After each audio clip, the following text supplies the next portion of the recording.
Vikramshila IAS coaching institute 14 बीघा Rishikesh. Constitution कर रहे थे हम, भारतीय संविधान, उसमें मूल अधिकार कर रहे थे, भाग 3 चल रहा था। ठीक है, आर्टिकल 19 हमने कल कर लिया। आज हमने क्या करना है, आर्टिकल 20। क्या करना है, आर्टिकल 20। सबसे पहले हेडिंग याद कीजिए, अपराधों के लिए दोष सिद्धि के संबंध में संरक्षण। क्या याद करना आपने, दोष सिद्धि के संबंध में संरक्षण, protection in respect of conviction for offences, protection in respect of conviction for offences. अगर मैं बेरेक से आपको बताऊं कि क्या लिखा हुआ है, 3 पार्ट है इसमें। ठीक है, दरअसल 3 प्रकार के क्या है, संरक्षण प्रदान किए गए हैं इसमें। अगर किसी व्यक्ति पर कोई आरोप लगता है, किसी व्यक्ति पर अपराध करने का अगर आरोप लगता है, तो 3 प्रकार के संरक्षण है इसमें। क्या है, तो इसीलिए इसका नाम है अपराधों के लिए दोष सिद्धि के संबंध में संरक्षण, protection in respect of conviction for offences. पहला पॉइंट जो बोलता है, वो बोलता है कोई व्यक्ति किसी अपराध के लिए तब तक सिद्ध दोष नहीं ठहराया जाएगा जब तक कि उसने ऐसा कोई कार्य करने के समय जो अपराध के रूप में आरोपित है, जो अपराध के रूप में आरोपित है, किसी प्रवृत्त विधि का अतिक्रमण नहीं किया है या उससे अधिक शास्ति का भागी नहीं होगा, जो उस अपराध के लिए किए जाने के समय प्रवृत्त विधि के अधीन अधिरोपित की जा सकती है। मैंने कहा कॉन्स्टिट्यूशन की भाषा थोड़ा कठिन होती है, पर हल्का हल्का मैं समझा देता हूं। इसका कहने का मतलब यह है कि माना किसी व्यक्ति ने आज कोई अपराध किया, क्या किया, अपराध किया, उसके लिए सजा है आजीवन कारावास। क्या है, आजीवन कारावास है। तो आज उसने अपराध किया, जो कल बीत गया, माना उसमें कोई सजा नहीं थी। क्या, मैं 3 तरह के लोग बता रहा हूं, क्या 3 तरह के लोग बता रहा हूं। एक जो कल बीत गया, एक मैं आज की बात करूंगा, एक मैं आने वाले कल की बात करूंगा। 3 लोगों ने अपराध किया, एक जैसा अपराध किया। क्या किया, जो बीत गया है कल, एक व्यक्ति ने, ए नाम के व्यक्ति ने अपराध किया, लेकिन कानून की किताब में उसके लिए कोई भी क्या नहीं था, दंड का प्रावधान नहीं था, ना ही वो दंडनीय अपराध था, जो कल बीत गया है। आज जो है उसके लिए आजीवन कारावास है। क्या है, और जो कल आएगा उसमें क्या है, मृत्युदंड है। क्या है, मृत्युदंड है। अब ए बी सी 3 लोग हैं। क्या है, 3 लोग हैं, तीनों ने सेम अपराध किया है, लेकिन सेम अपराध के लिए मैंने कहा कल जो बीत गया वहां पर डिफाइन नहीं था, वो अपराध की श्रेणी में नहीं आता था, लेकिन उसने कर दिया। आज जिसने किया है उसके लिए क्या है, आजीवन कारावास है, और कल जो करेगा उसके लिए मृत्युदंड है। ए बी सी तीनों पे मुकदमे चले। क्या चले, मुकदमे चले। माना 20 साल बाद तीनों के डिसीजन हुए, बरी कौन होगा, ए बरी होगा, क्योंकि जिस समय उसने अपराध किया उस समय वो अपराध की श्रेणी में नहीं आता था। बी वाले को आजीवन कारावास होगा और सी वाले को मृत्युदंड मिलेगा। इतना समझ में आया, समझ में आ रहा है। तो मैं बताना चाह रहा हूं कि 3 प्रकार के संरक्षण आसान भाषा में कैसा है। सबसे पहले हम बोलते हैं इसको, अगर और एक्सप्लेन करें तो कार्योत्तर विधियों से संरक्षण। सबसे पहले क्या बोलते हैं हम, कार्योत्तर विधियों से संरक्षण। दूसरे को बोलते हैं हम दोहरे दंड से संरक्षण, और तीसरा बोलते हैं हम आत्म अभिशंसन से संरक्षण, यानी protection from ex post facto law. X post facto law, ये समझ में आया, कार्योत्तर विधियों से संरक्षण। दूसरा बोल रहा दोहरे दंड से संरक्षण, यानी protection from double jeopardy, protection from double jeopardy. और तीसरा बोला आत्म अभिशंसन से संरक्षण, यानी protection from self incrimination. Self incrimination, आत्म अभिशंसन, अपनी गवाही स्वयं देने के लिए बाध्य नहीं किया जाता किसी को। ये तीनों जो संरक्षण दिए गए 20 ब्रैकेट में 1, 20 ब्रैकेट में 2, 20 ब्रैकेट में 3। ये यूपीएससी का क्वेश्चन क्या है, यूपीएससी ने पूछा कि जो अनुच्छेद 20 है, जिसमें कि कहा है कि अपराधों के लिए दोष सिद्धि के संबंध में संरक्षण, वो 3 प्रकार के संरक्षण देता है। निम्नलिखित में से इसमें कौन नहीं है, क्या कौन नहीं है। तो आप 3 याद कर लो ना भाई, अपने आप पता चल जाएगा आपको। तो हिंदी में अगर याद करना तो कार्योत्तर विधियों से संरक्षण 20(1), दोहरे दंड से संरक्षण यानी 20(2), और आत्म अभिशंसन संरक्षण 20(3). समझ में आ गया। अब इसको और एक्सप्लेन करते हैं। पहले वाले को कार्योत्तर विधियों से संरक्षण यानी प्रोटेक्शन फ्रॉम कार्योत्तर protection from ex post facto law. सबसे पहले कार्योत्तर विधि क्या होती है? कार्योत्तर विधि से तात्पर्य ऐसी विधि से है जो किसी कार्य को करने के पश्चात बनाई जाती है, जो किसी कार्य को करने के पश्चात बनाई जाती है तथा उस कार्य को अपराध घोषित करती है, उस कार्य को अपराध घोषित करती है।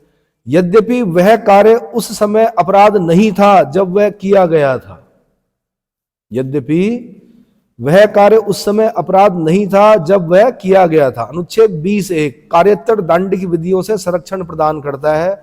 इसके अनुसार, अब इसको ध्यान रखना आपने, किसी व्यक्ति को किसी अपराध के लिए तब तक दोष सिद्ध नहीं किया जाएगा जब तक कि उसने कोई ऐसा कार्य नहीं किया है जो उस कार्य को करते समय लागू किसी विधि के अधीन अपराध है। समझ में आ गया कि नहीं आया? समझ में आ गया? ए बी सी 3 एग्जाम्पल दे दिए मैंने। जब ए ने किया था वो तो अपराध नहीं था, बी ने किया तो उसके लिए दंड था आजीवन कारावास, और सी ने जब किया तो उसके लिए मृत्युदंड था। इतना समझ में आ गया? अर्थात कोई व्यक्ति केवल तत्समय प्रवृत्त किसी विधि के अतिक्रमण करने पर ही दोष सिद्ध किया जाएगा, अन्यथा नहीं। स्पष्ट है कि विधानमंडल को भूतलक्षी रिट्रोस्पेक्टिव, भूतलक्षी बोलते हैं रिट्रोस्पेक्टिव, या कार्योत्तर दंडिक विधि बनाने से निषिद्ध किया गया है। मैं एक आपको एग्जांपल दे देता हूं। निर्भया, जो एक निर्भया केस हुआ था दिल्ली में, वो मेरे ख्याल से आज तक का भारत का सबसे चर्चित केस रहा। निर्भया केस में जो अपराधी थे, आपको पता है कि सभी लोगों को मृत्युदंड मिल चुका है, बहुत समय बाद मिला पर मिला, ठीक है। लेकिन उसमें एक बालक जो कि 18 साल से नीचे का था, उसको क्या नहीं मिला? मृत्युदंड, मतलब मृत्युदंड नहीं मिला। उसको क्या किया गया? बाल सुधार गृह में भेजा गया, और मेरे ख्याल से मुझे लगता है कि वो वहां से छूट भी गया होगा। जो कि सबसे बड़ा अपराधी था इस केस में, वो क्या हुआ? छूट गया।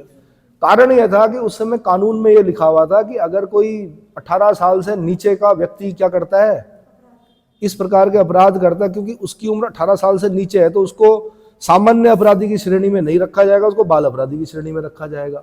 उसके बाद पूरा देश आपको पता है सड़कों पर आया, सबने क्या किया? क्या किया? प्रोटेस्ट किया। उसके बाद कानून में बदलाव आए, उसके बाद बोला गया कि भाई नहीं, 18 साल नहीं, 18 साल से नीचे का व्यक्ति भी अगर इस प्रकार के दुष्कर्म करता है तो वो भी क्या होगा? भागी होगा दंड का। लेकिन क्योंकि मैंने कहा कि उस समय 18 साल से नीचे के व्यक्ति को अपराधी नहीं माना जाता था, इसलिए वो बालक क्या हो गया? वो अपराधी जो है, वो बालक अपराधी, बालक नहीं बोलेंगे उसको, वो क्या हो गया? छूट गया। क्या हो गया? या तो वो बाल सुधार गृह में गया होगा, बाल सुधार गृह में ही भेजा गया था, मुखर्जी नगर में शायद बाल सुधार गृह है, ठीक है, दिल्ली में डॉक्टर मुखर्जी नगर, वहाँ पे बाल सुधार गृह में भेजा गया। उसके बाद कुछ साल के बाद उसको, लेकिन बाकी जो थे वो 18 साल से ऊपर के थे, उन सबको क्या मिला? मृत्युदंड मिला। आपको पता है बड़े पैंतरे लड़े उन्होंने क्या करने के लिए? राष्ट्रपति से भी क्षमादान मांगा, आर्टिकल 72, लेकिन लास्ट में मृत्युदंड मिला, क्योंकि चारों को एक साथ मृत्युदंड दिया जाना था। इतना समझ में आया? ये आर्टिकल क्या करता है? ये विधानमंडल को भूतलक्षी या कार्योत्तर दंडिक विधि बनाने से निषिद्ध करता है। भूतलक्षी प्रभाव तब बोलते हैं कि माना विधानमंडल ने या संसद ने एक कानून बनाया, क्या किया? ऐसा भी कर सकती थी संसद, कानून बनाती, और कानून बनाती माना, क्योंकि केस तो हो गया था, निर्भया केस जो हो गया था, और उसमें पेंच जो फंस रहा था वो क्या फंस रहा था? 18 साल वाला। कानून ऐसा भी तो कर सकती थी, संसद कानून बनाती और उसको रिट्रोस्पेक्टिव प्रभाव से क्या करती? लागू करती। क्या करती? बोलती कि भी नहीं, 18 साल नहीं, अब 16 साल का भी अगर कोई व्यक्ति है, 14 साल का कोई व्यक्ति है, ऐसा करती। अगर कोई बालक 14 साल का है, 16 साल का है, तो क्या वो भी सामान्य अपराधियों की श्रेणी में गिना जाएगा? समझ रहे हो मेरी बात, क्या कहना चाह रहा हूं मैं? लेकिन क्योंकि आर्टिकल 20 क्या करता है? विधानमंडल, यहाँ पे विधानमंडल का मतलब लेजिस्लेचर मत लेना, राज्य के लेजिस्लेचर को बोलते हैं विधानमंडल। यहाँ पे विधानमंडल का मतलब संसद हो चाहे स्टेट लेजिस्लेचर हो, दोनों को लेके चलना। तो विधानमंडल को भूतलक्षी या कार्योत्तर दंडिक विधियों बनाने से निषिद्ध करता है। क्या करता है? हाँ, कार्य करने के बाद कार्योत्तर। कार्योत्तर क्यों बोल रहे हैं हम? कार्य हो चुका है, और कार्य क्या है? अपराध है। क्या है? और अपराध होने के बाद आप उस पर कानून बनाकर भूतलक्षी प्रभाव से उसको लागू नहीं कर सकते। इतना समझ में आ गया कि नहीं आया? आया? तो यहां से मैं क्वेश्चन बनाता, अगर मैं यूपीएससी के लिए बना रहा होता, कि कौन सा आर्टिकल ऐसा है जो विधानमंडल को रिट्रोस्पेक्टिव या भूतलक्षी या कार्योत्तर दांडिक विधि बनाने से निषिद्ध करता है। आंसर आर्टिकल 20 ब्रैकेट में 1। समझ में आ गया? अतः ऐसा कोई कार्य जो उसे किए जाते समय निर्दोष है, निर्दोष है, पश्चातवर्ती विधि द्वारा अपराध घोषित नहीं किया जा सकता। क्या नहीं कर सकते? पश्चातवर्ती विधि द्वारा अपराध घोषित नहीं किया जा सकता। दूसरे शब्दों में, कोई दांडिक विधि भूतलक्षी प्रभाव से लागू नहीं की जा सकती। कोई भी दांडिक विधि समझते हैं जिसमें दंड का प्रावधान होता है। विधि मतलब लॉ, ऐसा लॉ जिसमें कि दंड देने का प्रावधान है, चाहे वो आजीवन कारावास हो, चाहे वो जेल हो, चाहे वो मृत्युदंड हो, है ना, कैपिटल पनिशमेंट हो, तो उसको आप भूतलक्षी प्रभाव से लागू नहीं कर सकते। समझ में आ गया? आजकल आप साइबर अपराध सुन रहे होंगे, सुनते हो? जब कंप्यूटर आया तब लोगों को थोड़े पता था कि साइबर अपराध क्या चीज होती है। पहली बार जिस व्यक्ति ने कोई अपराध किया होगा, या मोबाइल आए, जब मैसेज जब आए, तो हो सकता है किसी ने किसी को गलत भाषा में क्या किया हो, गाली दी हो, धमकी दी हो, वो भी तो साइबर अपराध में है। पहली बार में जिसने किया उसको दंड नहीं दे सकते क्या? लेकिन क्योंकि वो मामला गया, कोर्ट ने उस पर क्या किया, या संसद ने कानून बनाया कि भाई ये चीजें क्या होंगी, साइबर अपराध में गिनी जाएंगी। तब वो श्रेणी, जो साइबर अपराध की जो लिस्ट है अपराध की, कि भाई ये करना भी क्या है, अपराध है, ये करना भी क्या है, अपराध है, तो उस पर दंड मिलता है। पहली बार में जिसने किया होगा उसको दंड नहीं दे सकते आप। तो समझ में आ गया? ठीक है।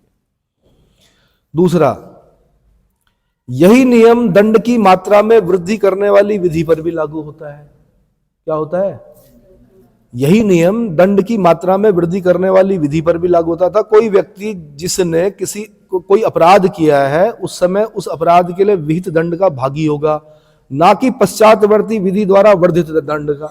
मैंने कहा ए को बरी किया जाएगा, बी को आजीवन कारावास ही मिलेगा, चाहे 20 साल लग गए हो केस लड़ते लड़ते। क्या मिलेगा?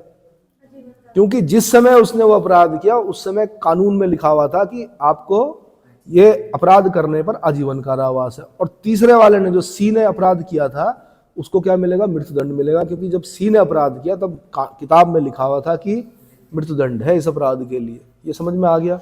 उसी को भाषा दे रहे हैं कि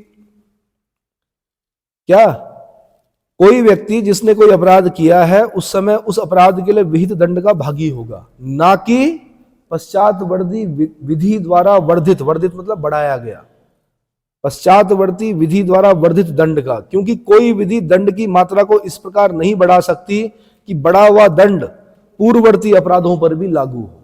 किस पर हो? पूर्ववर्ती अपराधों पर भी लागू हो।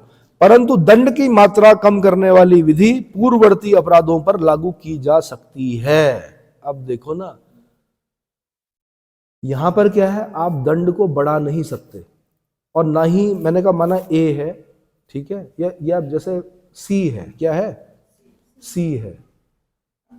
सी ने जब अपराध किया था उस समय मृत्युदंड था। क्या था? चौथे दिन, क्योंकि 3 दिन तक अपराध हुए, ए ने किया, बी ने किया, सी ने किया। चौथे दिन क्या हुआ? कानून में चेंज हो गया। क्या हो गया? कानून में चेंज हो गया। उसमें यह बोला गया, क्योंकि हम एक सभ्य देश हैं, क्या है, सभ्य समाज है, सभ्य देश है, और जो मृत्युदंड होता है वो सभ्य समाज का क्या नहीं होता है, उसमें मृत्युदंड नहीं दिया जाता है। क्योंकि कानून का काम है सुधारना। भाई आदमी तो चाहता ही है, जिसके साथ बुरा हुआ होगा तो वो तो चाहता ही है कि इसको फांसी पे लटका दो, गोली मार दो, उसको टांग दो कहाँ, चौराहे पर। लेकिन कानून का काम है सुधारना। क्या करना है? सुधारना। तो चौथे दिन ये कहा गया, क्योंकि हम सभ्य देश हैं इसलिए कैपिटल पनिशमेंट इस देश में क्या किया जाता है, बैन किया जाता है। अब अगर किसी को कैपिटल पनिशमेंट है तो उसको सश्रम कारावास, आजीवन कारावास, क्या, आजीवन कारावास और सश्रम कारावास, यानी पूरे जीवन जब तक वो उसको कारावास में रहेगा तो श्रम भी करना पड़ेगा उसको। ऐसा हो सकता है कि सी वाले को बाद में क्या मिले, मृत्युदंड की जगह सश्रम कारावास। ये आर्टिकल कौन बोलता है? 20 ब्रैकेट में 1 बोलता है। क्या बोलता है? कि बढ़ा नहीं सकते दंड, लेकिन कम कर सकते हैं। क्या कर सकते हैं? यानी दंड को कम करने वाली विधि पूर्ववर्ती अपराधों पर भी लागू की जा सकती है। यानी पहले जो अपराध हुए हैं और बाद में कानून में चेंज हो गया, दंड कम हो गया है, यानी मृत्युदंड की जगह सश्रम कारावास हो गया, आजीवन कारावास हो गया, तो फिर सश्रम आजीवन कारावास दिया जाएगा उस व्यक्ति को। इतना समझ में आ गया? ठीक है। इसी प्रकार सिविल तथा कर संबंधी विधियां भी भूतलक्षी प्रभाव से लागू की जा सकती है।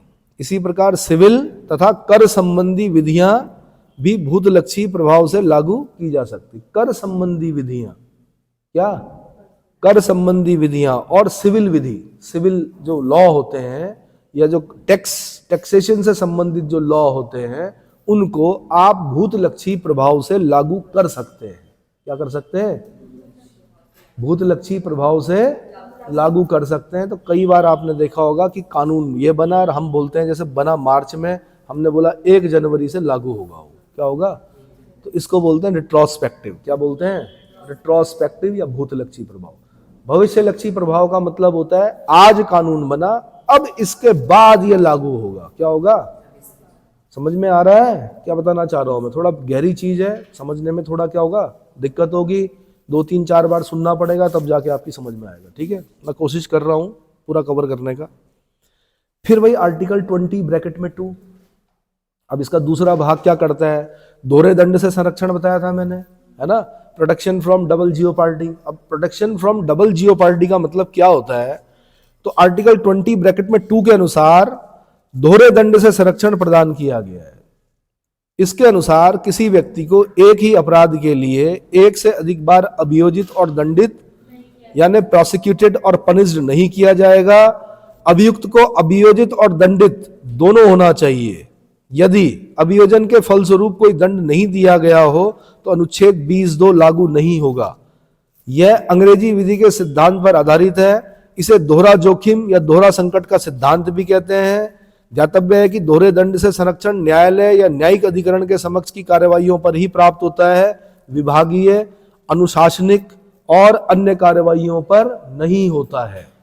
इस पर यह ध्यान देना, दोहरे दंड से संरक्षण जो मिला है वो सिर्फ न्यायालय या न्यायिक अधिकरण के समक्ष की कार्यवाहियों से ही पर ही प्राप्त होता है, विभागीय, अनुशासनिक और अन्य कार्यवाहियों पर नहीं होता है। अब मैं समझा देता हूं क्या बोलना चाह रहा है। अब क्या है कि किसी व्यक्ति ने चोरी की, भाई क्या की? चोरी की। क्या करोगे आप उसे? हाँ, कूट दोगे, मार दोगे जान से? हाँ, क्या करोगे?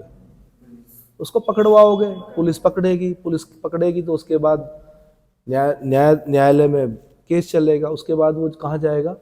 जेल जाएगा। जेल ही जाएगा, चोरी की सजा जो है जेल है। जेल चला गया, जुर्माना देगा। अब वो छूट के आ गया।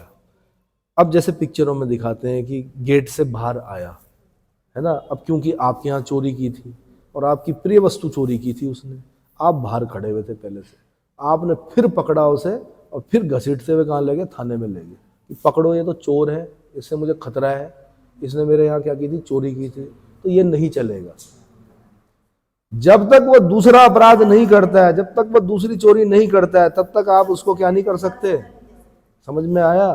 तो उसी, अब उसको संवैधानिक भाषा में कैसे बोलते हैं? उसे बोलते हैं कि किसी व्यक्ति को एक ही अपराध के लिए, भाई एक ही तो अपराध किया उसने, एक बार चोरी की थी ना, तो भेज तो दिया यार आपने जेल, अब क्या क्या करोगे उसको? टांगोगे क्या उल्टा? वो जेल चला गया, उसने फाइन भी दे दिया, 6-8 महीने 10 महीने 1 साल वो जेल में रह के आ गया। ये थोड़े कि आप पकड़ के फिर उस पर केस करवा रहे। जब वो दूसरी चोरी करेगा, या तो ताक में उसके पीछे पीछे रहो, अब दूसरी चोरी जब करेगा तब उसको आप क्या कर सकते हो? पकड़वा सकते हो। समझ में आ गया? भाई जो मैं एग्जाम्पल दे रहा हूं ना, मेंस में ऐसे भाषा मत लिखना, ये मैं आपको समझाने के लिए बता रहा हूं। आपने जो भाषा लिखनी है वो ये लिखनी है कि किसी व्यक्ति को एक ही अपराध के लिए एक से अधिक बार अभियोजित और दंडित नहीं किया जाएगा। समझ में आ गया? यानी प्रोसिक्यूटेड और पनिश नहीं किया जाएगा। अभियुक्त को अभियोजित और दंडित दोनों होना चाहिए। इतना समझ में आ गया? यदि अभियोजन के फलस्वरूप कोई दंड नहीं दिया गया हो और अनुच्छेद 20(2) लागू नहीं होगा, तो अनुच्छेद 20(2) लागू नहीं होगा। यह अंग्रेजी विधि के सिद्धांत पर आधारित है। इसे अब ये याद रखना, दोहरे जोखिम या दोहरे संकट का सिद्धांत किसे कहते हैं? 20(2) को कहते हैं। किसको कहते हैं? 20(2) को कहते हैं। ध्यातव्य है कि दोहरे दंड से संरक्षण न्यायालय न्यायिक अधिकार। अब देखो, ये सिर्फ ये जो बताया गया ना कि दोहरे दंड से संरक्षण, ये किस कब दिया जाता है? ये न्यायालय में चलता है, ये आपका अधिकरण ट्रिब्यूनल्स में चलता है। ट्रिब्यूनल ने एक बार दे दिया ना किसी को सजा, वहां पर चलता है, कोर्ट में चलता है, कोर्ट में किसी को सजा मिल गई, ठीक है। ये विभागीय, अनुशासनिक और अन्य कार्यवाहियों पर नहीं चलता है। अब जैसे मैं आपको उदाहरण देता हूं, जैसे आप बने क्या, अधिकारी बन गए, आप पीसीएस बन गए या आईएएस बन गए, जो भी बने, ठीक है। अभी आपकी सर्विस बुक पे नाम भी नहीं चढ़ा था, पर सपने पूरे करने थे। क्या करने थे? आपको तुरंत सपने पूरे करने हैं, और शुरू कर दिया आपने घूस वूस लेनी। क्या लेनी? या आपने कहा हो गया यार, बहुत पढ़ लिया मैंने, पढ़ पढ़ के मर गया मैं, तब जाके मैं क्या बना, अब काम थोड़े करूंगा मैं, अब तो क्या है, अब तो आराम के दिन है, सरकारी नौकरी मिल गई, मेरे तो नियुक्ति पत्र पर राष्ट्रपति के हस्ताक्षर है, और राष्ट्रपति के अतिरिक्त मुझे तो कोई हटा ही नहीं सकता। मेरा क्या करेगा? ज्यादा कोई ट्रांसफर करेगा, यही तो करेगा, है ना। या मेरे नियुक्ति पत्र पर तो राज्यपाल के हस्ताक्षर है, राज्यपाल के अतिरिक्त मुझे कोई हटा ही नहीं सकता। मैं क्या करूंगा? आराम करूंगा, काम नहीं करूंगा मैं। क्या नहीं करूंगा?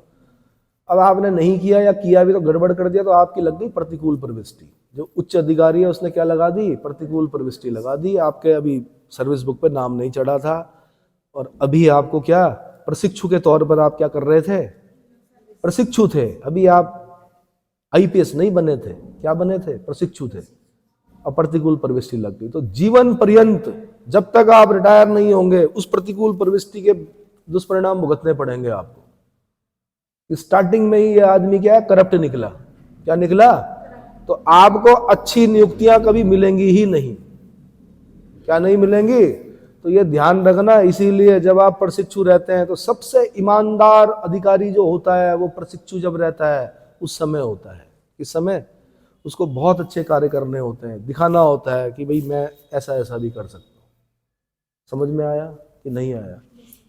तो विभागीय, अनुशासनिक और अन्य कार्यवाहियां पर ये नहीं होता लागू दोहरे दंड से। आप ये नहीं बोल सकते, जितनी बार आप बोलोगे कि जी मुझे अब राजधानी में नियुक्ति दीजिए, आपको याद दिलाया जाएगा कि नहीं, आप करप्ट, आप प्रतिकूल प्रविष्टि वाले हो, आपका तो वहीं बस, आप हमेशा किस में रहोगे। इवन हो सकता है कि आपका प्रमोशन पर भी क्या पड़े, उसका इफेक्ट पड़े। आपके साथ वाले सब प्रमोट हो जाएंगे लेकिन आप नहीं होंगे। इसलिए ध्यान रखना। समझ में आ गया? ठीक है। और ऐसे कई लोग हैं जो ऐसा करते हैं, तो कृपया ऐसा ना करें। सरकार पर्याप्त देती है, दाल रोटी चल जाती है उतने में, ज्यादा हपड़ तपड़ नहीं करनी चाहिए जीवन में, ठीक है। और ज्यादा जो ये लोग होते हैं ना, ये घूसखोर और भ्रष्टाचारी जो होते हैं, इनके चेहरों पर भी क्या होते हैं, वो भाव आ जाते हैं, डरे डरे से होते हैं। जो व्यक्ति ईमानदार होगा वो निडर होगा। क्या होगा? और वो पूरे सिस्टम को हिला सकता है। किसको? अपने एक, क्योंकि कलम की ताकत है। फिर ऊपर से कितना भी दबाव पड़े, अगर वो अपने उस पर अडिग है कि नहीं मैं बेईमानी नहीं करूंगा, तो पूरा सिस्टम को क्या कर सकता है? हिला सकता है वो। समझ में आया? ठीक है। 20(3) पे आते हैं भाई। 20(3) मैंने बताया था, आत्म अभिशंसन से संरक्षण। आत्म अभिशंसन मतलब protection from self incrimination. Self incrimination पर मैं एक कहानी सुना देता हूं पहले। अब उत्तर प्रदेश पुलिस मेरे से नाराज ना हो, लेकिन मुझे कहानी सुनानी पड़ेगी। कि हुआ क्या कि एक जंगल में एक शेर आ गया। क्या आ गया? अब उस शेर को पकड़ने के लिए अलग अलग राज्यों की पुलिस बुलाई गई। ये कहानी है, वैसे तो फॉरेस्ट डिपार्टमेंट का काम है, पर मैं पुलिस की बात कर रहा हूं, ठीक है। उत्तराखंड पुलिस गई, मित्र पुलिस थी, कुछ दिन में वापस आ गई, नहीं मिला शेर, ठीक है। फिर गई मध्य प्रदेश पुलिस गई, वो 4-5 दिन में आ गई। फिर अलग अलग पुलिस बता दो कौन कौन सी।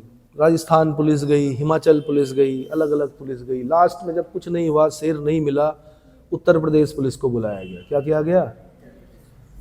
1 महीने हो गए, 2 महीने हो गए, उत्तर प्रदेश पुलिस बाहर ही नहीं आई। तो वहां अंदर गए तो पता किया गया भाई कि क्या हो रहा है। तो पता चला, अच्छा ये कहानी है, इसका मेरे से कोई लेना देना नहीं है, मैं समझाने के लिए ऐसा बोल रहा हूँ। कहीं मैंने कहा उत्तर प्रदेश पुलिस नाराज हो जाए, मतलब बता रहा हूँ मैं कि ऐसा हुआ। कहानी किसी ने सुनाई थी, हमारे गुरुजी ने सुनाई थी, मैं आपको सुना रहा हूँ, ठीक है। तो वहाँ उन्होंने जब 3-4 महीने 5 महीने हो गए तो अंदर गए भाई, टीम गई दूसरी देखने, तो वहाँ देखा उन्होंने एक भालू को उल्टा लटका रखा है। क्या लटका रखा है, और उनके हाथ में एक पट्टा है और उसमें लिखा हुआ आन मिलो सजना, क्या लिखा हुआ, और उस पट्टे से मार रहे हैं किसको, भालू को, कि कबूल कर कि तू शेर है, क्या कर, कबूल कर कि तू शेर है। समझ में आ गया। तो ऐसे उदाहरण आपने पिक्चरों में भी देखे होंगे, अपराधी को मारा जाता है जबरदस्ती, क्या कहता है, उल्टा लटकाया जाता है बर्फ पर। आप लोग ऐसी पिक्चरें नहीं देखते होंगे, हम लोग अजय देवगन की पिक्चरें देख के बड़े हुए, तो क्या हुआ कि उसमें बर्फ में भी लटका, बर्फ में भी रखा हुआ, मार भी रहे, उल्टा भी टांग रखा है ना, नमक भी लगा रहे, बहुत कुछ देखा हम लोगों ने, ठीक है। ऐसा नहीं कर सकते, यह मूल अधिकार का हनन है। क्या है, आपको अपने ही अपराध, माना आपने अपराध किया भी है तो आपको अपने विरुद्ध साक्षी होने के लिए बाध्य नहीं किया जा सकता। क्या नहीं किया जा सकता, कानून सबूत मांगता है। क्या मांगता है, सबूत। एक व्यक्ति अगर बोल रहा है, मतलब किसी को बाध्य कर दिया कि नहीं तू कबूल कर ले, ठीक है, तो जो समझदार आदमी होता है वो क्या करता है, जैसे पुलिस पकड़ के ले गई, वो पूछते हैं तुमने किया, वो कहता है हाँ मैंने किया, वो कहता है लिख के दो, वो लिखता है, वो साइन करता है, ठीक है। अब क्योंकि 24 घंटे के अंदर निकटस्थ न्यायाधीश के समक्ष पेश करना होगा, ठीक है, जो भी होगा फिर केस वेस चलेगा। केस में जब जज के सामने गवाही होगी, जज साहब के सामने, तो वो बोलेगा कि जी पुलिस ने मुझको प्रताड़ित किया। क्या किया, मानसिक और शारीरिक दोनों रूप से प्रताड़ित किया, इसलिए मैंने ये लिखा, ये अपराध मैंने नहीं किया है। क्या नहीं किया है, क्योंकि जो गवाही होती है वो कोर्ट के अंदर की मानी जाती है, थाने के अंदर जो आप लिखते हो वो गवाही नहीं मानी जाती, चाहे आपने लिखा हो, चाहे आपका वीडियो बना हो, चाहे आपका कुछ भी बना हो, आईफोन से क्या बना हो पूरा, वो भी मान्य नहीं होता, ये पता है। चाहे आपकी टेप कर रखा हो जो फोन पे कि हाँ भाई मैं जा रहा हूँ मारने, ऐसे वैसे पूरा, ये सब चीज़ें नहीं मानी जाती। इसीलिए आपने देखा होगा पुलिस के काम करने की जो तरीका होता है वो अलग होता है। वो वेपन ढूंढती है, माना किसी का मर्डर हुआ है तो वेपन ढूंढती है, उस व्यक्ति को, उस अपराधी को वहाँ पर ले जाती है, पूछती है, पूरा एक फाइल बनानी पड़ती है, जज साहब के सामने क्या करना पड़ता है, पूरा पेश करना पड़ता है। ऐसे नहीं होता, कानून व्यवस्था बड़ी क्या है, इसीलिए समय लगता है। कुछ लोग ये भी बोलते हैं कि क्या है, क्या बोलते हैं कि बहुत लंबे समय बाद किसी को न्याय मिलता है ना, क्या बहुत समय बाद जब किसी को न्याय मिलता है तो उसके लिए कोट करते हैं लोग, जस्टिस डिले जस्टिस डिनाय। अगर किसी को 50 साल बाद न्याय मिला तो वो न्याय नहीं माना जाता। क्या नहीं माना जाता, कई बार पुश्तें कट जाती हैं, किसमें, कोर्ट के चक्कर काटते काटते, क्योंकि प्रक्रिया ही ऐसी है। क्या, तो आप समझ पा रहे हैं मैं क्या बोलना चाह रहा हूं। अब मैं 20-3 समझाता हूं, इस कहानी के बाद आपकी समझ में आ जाएगा कि आत्म अभिशंसन बोलते हैं, सेल्फ इंक्रिमिनेशन के सिद्धांत से संबंधित है। इसमें बोला गया कि किसी अपराध के अभियुक्त व्यक्ति को स्वयं अपने विरुद्ध साक्ष्य यानी एविडेंस देने के लिए विवश नहीं किया जाएगा, और अगर किया जाएगा तो ये मूल अधिकारों का हनन होगा उसके। क्या होगा, ध्यातव्य है कि अनुच्छेद 20(3) केवल दबावपूर्ण साक्ष्य देने को वर्जित करता है। यदि अभियुक्त स्वेच्छा से साक्ष्य देता है तो वह वर्जित नहीं है। कई बार देखा होगा अपराधी अपराध करता है, सीधे थाने में जाता है, बोलता है मैंने किया है जी, मेरे से दिमाग खराब हो गया था इसलिए मैंने ऐसा ऐसा कर दिया, उसके लिए मना नहीं है, लेकिन दबावपूर्ण साक्ष्य देने के से वर्जित करता है। दबावपूर्ण समझ रहे हो, वही जो पट्टा मार रहे थे जो भालू को, कबूल करके तू शेर है। समझ में आ गया कि नहीं। 20(3) का संरक्षण केवल किसी अपराध के अभियुक्त व्यक्ति को ही प्राप्त है, यह सिविल कार्यवाहियों में लागू नहीं होता है। अपराध में लागू होता है, सिविल कार्यवाहियों में लागू नहीं होगा। सेल्वी बनाम कर्नाटक राज्य 2010 का मामला था, यह बात सर्वोच्च न्यायालय में गया। सर्वोच्च न्यायालय ने कहा कि जो मुख्य न्यायमूर्ति थे के.जी. बालकृष्णन थे, उनकी अध्यक्षता वाली 3 सदस्यीय खंडपीठ ने सर्वसम्मति से धारित किया कि अभियुक्तों का नारकोटिक्स, पॉलीग्राफी और ब्रेन प्रिंटिंग परीक्षण अनुच्छेद 20(3) के अधीन आत्म अभिशंसन है, अतः वर्जित है।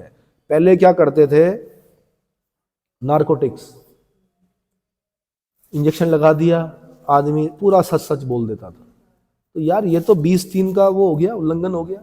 जब बोल रहा है कि आत्म अभिशंसन सेल्फ इंक्रिमिनेशन के सिद्धांत पर आधारित है, आप किसी अभियुक्त को क्या नहीं कर सकते, अपने विरुद्ध साक्षी होने के लिए बाध्य नहीं कर सकते, तो बाध्य ही तो कर रहे हो। आपने इंजेक्शन लगाया, नारकोटिक्स का कोई नशीली दवाई लगाई और आपने पूछ लिया और उसने क्या कर दिया कबूल। दूसरा पॉलीग्राफी, मेरे ख्याल से झूठ बोलने वाला कुछ होता है पॉलीग्राफी में, है ना।